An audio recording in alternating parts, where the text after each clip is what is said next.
केंद्र सरकार ने भारतीय रिजर्व बैंक के 10 रुपए और 20 रुपए मूल्य वर्ग के पॉलीमर यानी प्लास्टिक बैंक नोटों के फील्ड ट्रायल के प्रस्ताव को मंजूरी दे दी है। हालांकि सरकार ने यह स्पष्ट किया है कि मौजूदा कागज के नोटों को पूरी तरह प्लास्टिक नोटों से बदलने की फिलहाल कोई योजना नहीं है। हाल ही में खबर आई थी कि आरबीआई के नोट छापने वाली इकाई भारतीय रिजर्व बैंक नोट मुद्रण प्राइवेट लिमिटेड ने सुरक्षा फीचर्स वाले पॉलीमर सबस्ट्रेट शीट्स की आपूर्ति के लिए वैश्विक कंपनियों से रुचिपत्र आमंत्रित किए हैं।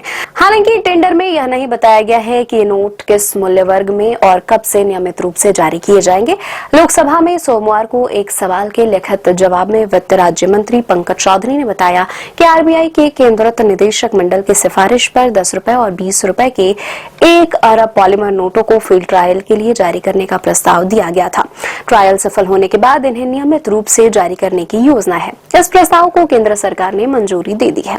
मंत्री ने बताया कि आरबीआई के अनुसार अंतर्राष्ट्रीय अध्ययनों से पता चलता है कि पॉलीमर बैंक नोटों की उम्र कागजों के नोटों की तुलना में काफी अधिक होती है। ये अधिक टिकाऊ होते हैं और लंबे समय तक उपयोग में रह सकते हैं।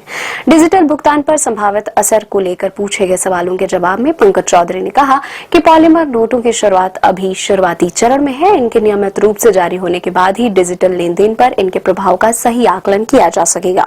उन्होंने कहा कि नकद और डिजिटल भुगतान दोनों आम जनता के लिए एक दूसरे के पूरक माध्यम है। सरकार ने यह भी स्पष्ट किया कि पॉलीमर नोट मौजूदा कागज आधारित नोटों के साथ ही चलेंगे।